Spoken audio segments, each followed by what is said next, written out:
ছোট্ট 1 মিনিটের mini blog টাইপের আমি বানাচ্ছি, ঠিক আছে? এদিকে আমি চাটা বসাইছি আর এটা সকালের ভিডিও হচ্ছে। আর আমি খেতে, খেতে টিভি দেখি। এটা আমার আদত আছে। আর টিভিতেও কী দেখি? ডোরেমন। তারপরে তোমরা ভাবছো এত্তগুলো পরোটা এগুলো সব আমি বানাইছি। আর আমি পরোটা খেতে পছন্দ করি না। আমি রুটি খেতে ভালো লাগে আমাকে।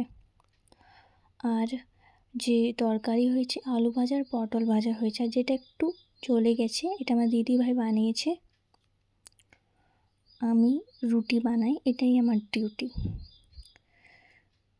আর এটাকে এখন সকালে আমি ব্রেকফাস্ট মতন খাবো।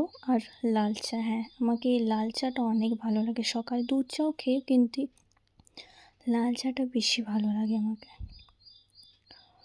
আর আমাকে আজকে একটু বাইরে যাওয়ার ছিল, তো ওটার জন্য জিন্স টপ আমাকে দেখায় দিচ্ছি। আমার আউটফিটটা দেখো আর বলো কেমন দেখাচ্ছি। আমি তোমাকে ওই ইনস্টাগ্রামের মতন যে দেখায় না আউটফিট চেকআপ, সেই ধরনের করে দেখাচ্ছি।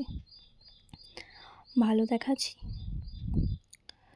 মুখ দেখাতে বলবে না, আমি এতটাই দেখাতে পারি। তারপরে আমি নিজের ব্যাগ টেগ নিয়ে চলে গেলাম। আজকে এতটাই, বাই।